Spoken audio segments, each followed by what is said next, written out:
Hello and welcome to another LEGO set review. Today we'll be talking about a LEGO Star Wars set from 2011. I believe it's simply called the Clone Trooper Battle Pack.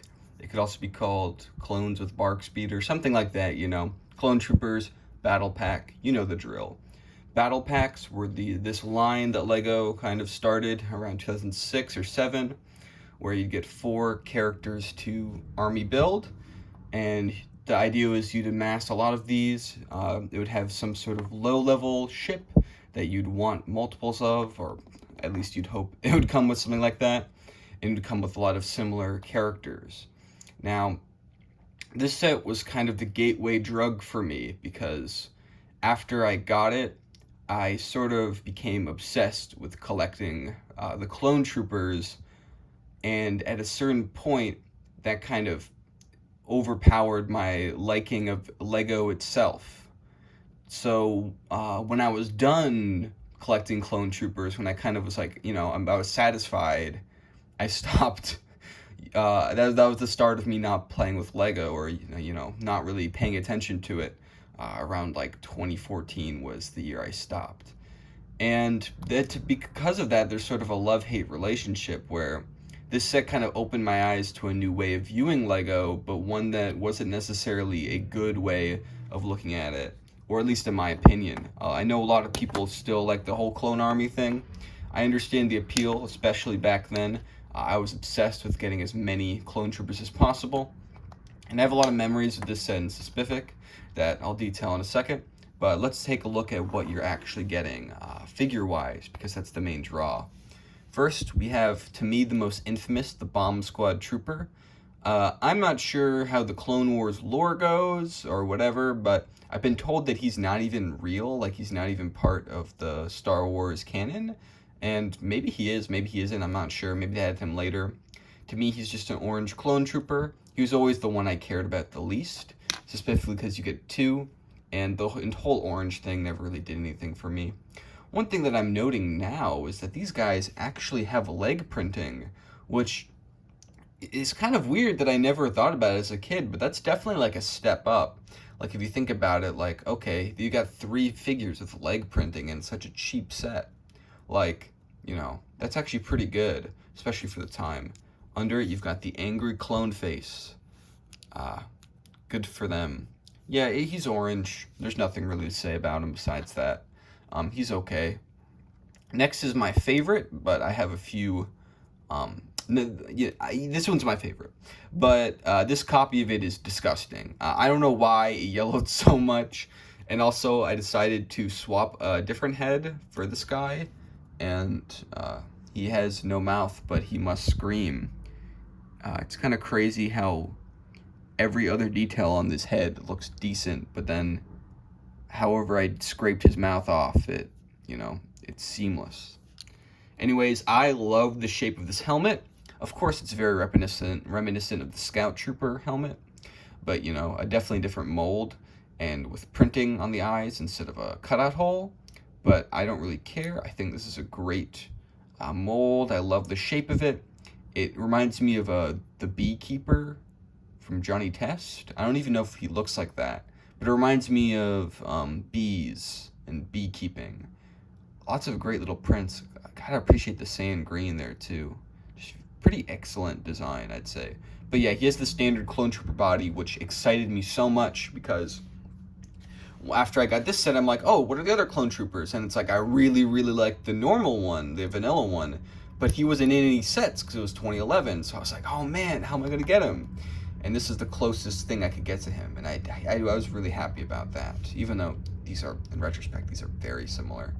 Like orange doesn't make him different. He's the same design, same print, basically the only difference is orange. He's even more detailed with the leg printing. I'm gonna give up on holding those guys up. The third one, I forgot what this guy is called. He's green. He's actually quite detailed, as it were. He's sort of like the orange guy, but a lot better in terms of, not being overwhelming. This guy's overwhelmingly orange. Well, this guy has a little bit of green, you can tell, like, oh, maybe he's like a higher rank or something. The lime and the sand green together, it's actually quite cool now that I look at it. He's probably my favorite, but he's also the one I have the least of. Also, it's interesting how one side of his face is significantly more yellow than the other side. I definitely left these guys out to bake in my room for too long. But yeah, decent minifigure selection. None that are really stand out like, oh man, I love that one. And the Bomb Squad guys are kind of mediocre, but yeah, what can you do? It's okay. This is what people wanted, I guess. Oh, were this a clone specialist? Was that the whole idea? I don't even remember. Like the set name. Now, the speeder itself, this is the thing I feel the most strongly about. And I think this is one of the best Lego Star Wars small builds of that decade. Maybe I don't have enough credentials to say the decade, because I didn't really pay attention super closely after 2014, not my thing. But this thing is just so nice. It's so simple, but it has such an interesting shape, and I just love so many elements of it. The first thing to note is these skis, which is so fun to get 4 of them. That's great. I love the green line throughout there. The harpoons, it's just very satisfying. I've always loved this design a lot. I remember looking at this and being like, wow, that thing is so cool. And then I'd look up the name of this, which is a bark speeder, and then I'd see the actual version. I'd be like, wait, why is this so ugly? It looks so much better in Lego. And I think I stand by that opinion. I really like the sleekness of this. I love how that line kind of hits right there. I like the added detail of this Technic piece. I think it's a really good balancing of colors, with mostly white with a green line and a few bits of dark gray to kind of round it out. It's very cool. And the thing about this is that there's actually a alternate one. This is not in the same set. This is from the Geonosian canon, and it's missing a few pieces. But I've always found it so interesting that they released basically the same exact build, but with dark red. And the dark red one I also love. I didn't actually have to do much work to put these back together because they were almost entirely intact. Because I just really valued this for what I loved the bark speeder as a kid, and I didn't want to, take it apart ever. I probably had at least 2 of these though, because I definitely had more than one battle pack. Maybe I didn't have this one, but maybe I did. But yeah, really love the bark speeder. Love the sleekness of the design. Of course, this is the dark red one, but both are fantastic.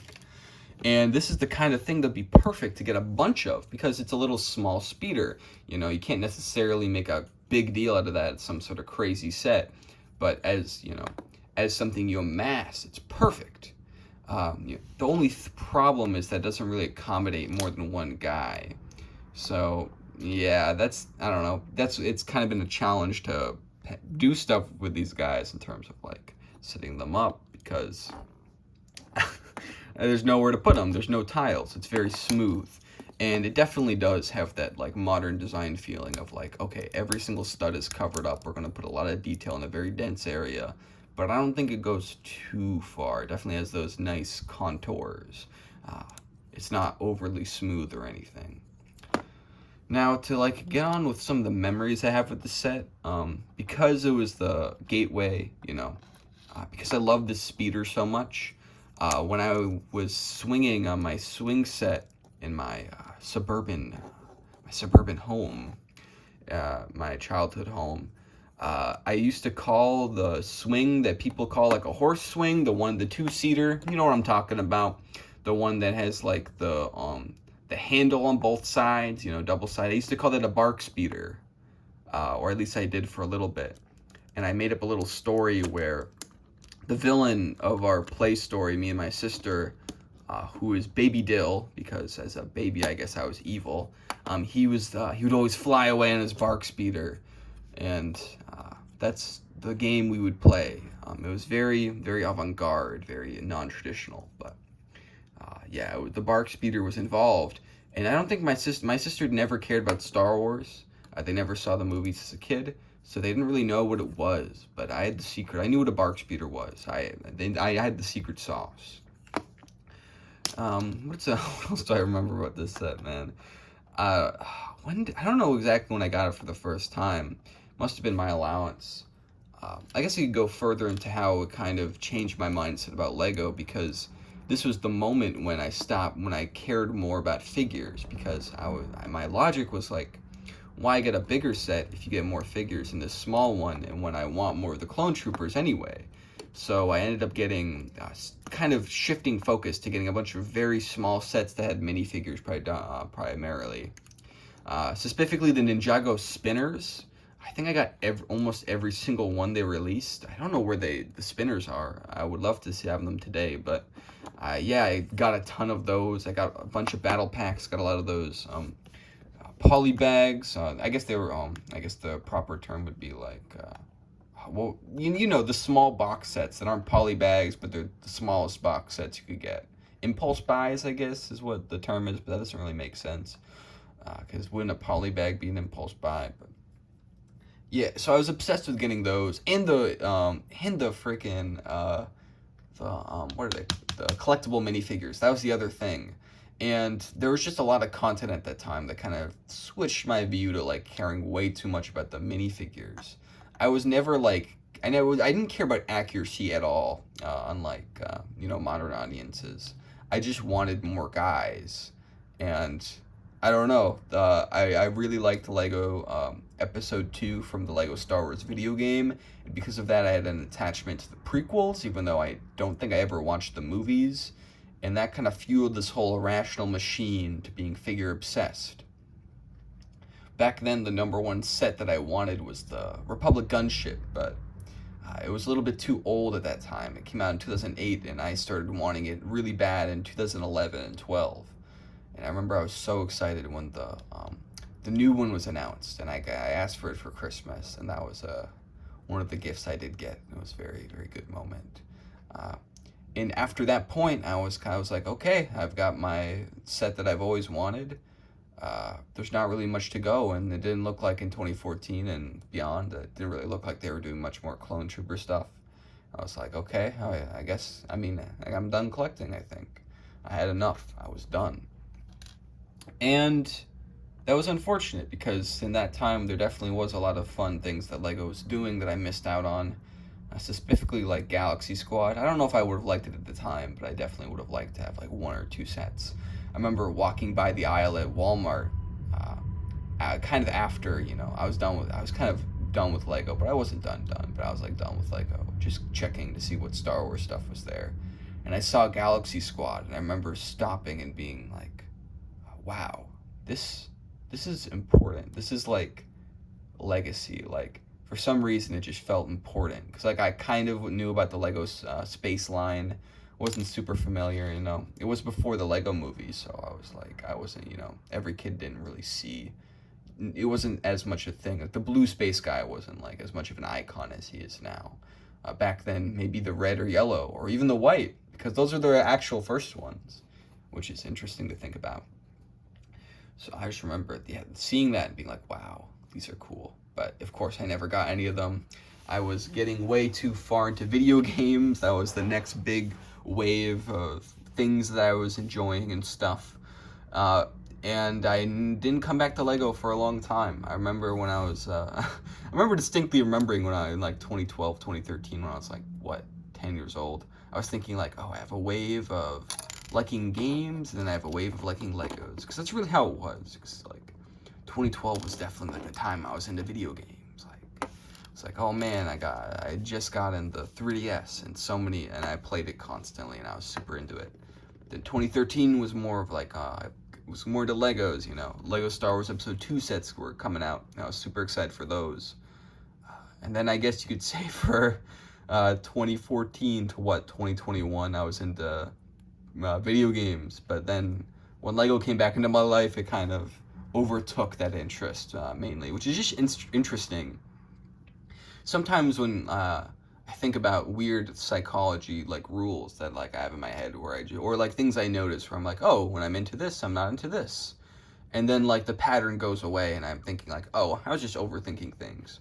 But then sometimes it really does happen again. Like, if you asked me 5 years ago, I've been like, oh yeah, I guess you could say there's a pattern, but not really. But now, like, it's like, I'm back into Lego, and it's really interesting. Will this last another 5 years?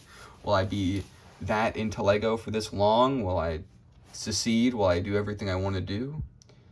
And yeah, it's just, I don't know, it's interesting to think about.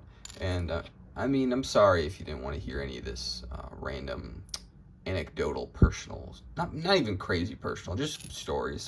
I like this kind of stuff. I know some people kind of like this stuff, but you know, if you just want me to talk about this, I already did. Yeah. What are some other sets I would have wanted that I missed out on? Because it was weird, because when I came back to Lego, I was looking at all the sets I missed, and I wasn't that, like, I was, like, impressed in terms of detail, but there was, like, almost none that I like, gasped, and I was like, oh, man, I need that set. And that was probably because, even at the time, I hated that they were moving towards superheroes so much. It was kind of a similar experience where I loved Batman from the Lego Batman game, but then I got the Funhouse set that had Batman, Robin, Joker, Harley Quinn, and Riddler, and had this great little play set. And after that, I was done. Like, I was like, I don't need any more superhero stuff. I already got all the characters I care about. And then they just kept releasing more and more superhero stuff and Marvel, and it was just not my thing. I was never into superheroes at all. And I always felt like they just, I mean, I don't think I hated them. I just didn't get it. Like, maybe I thought they were adult and I wasn't something I was supposed to enjoy when I was like 10, but I mean, looking back, like, that was like a lot of kids my age were definitely into that. So maybe I missed out on that, like, nostalgia for Avengers or whatever. But I don't know, I never really cared about superheroes after that Lego Batman moment. And I never cared about the Clone Wars. I really didn't. I tried watching the show once, but I didn't, I thought it was boring. And that really goes to show how, with these Lego licensed sets, a lot of the time they stand alone. Even as far in as 2011, I didn't care about the source material really at all. Like, at all. But I still love the set, and I have so much to say about it, so many memories associated with it in that sort of era. And yeah, that's just something where Lego has its own merits. Like, it's not just replicating things that already exist in Lego form. And I'm very adamant about that, especially with Star Wars. After looking back at older sets, as I have in like my reevaluation of Lego basically as a whole as like an adult, I've realized just how freaking cool the old Lego Star Wars sets are. Not even necessarily this era, because I like this set, but a lot of the sets back then were kind of boring, very simple, run-of-the-mill, nothing really to stand out design-wise. But the older sets, man, like, they just hit. It was this interesting combination of that sort of built up love for Lego Star Wars, or that built up, muscle memory for being like, oh, I like this and this about Lego Star Wars, but in a package that more fit me today, fit my design philosophy today, what I enjoy today. But yeah, I've gone on way too long about this simple little set. So I'll leave it at that. Thank you for watching, and long live the orange dude, him, the bomb squad trooper. There's no bombs, so I don't know what he does, but he sure is swell.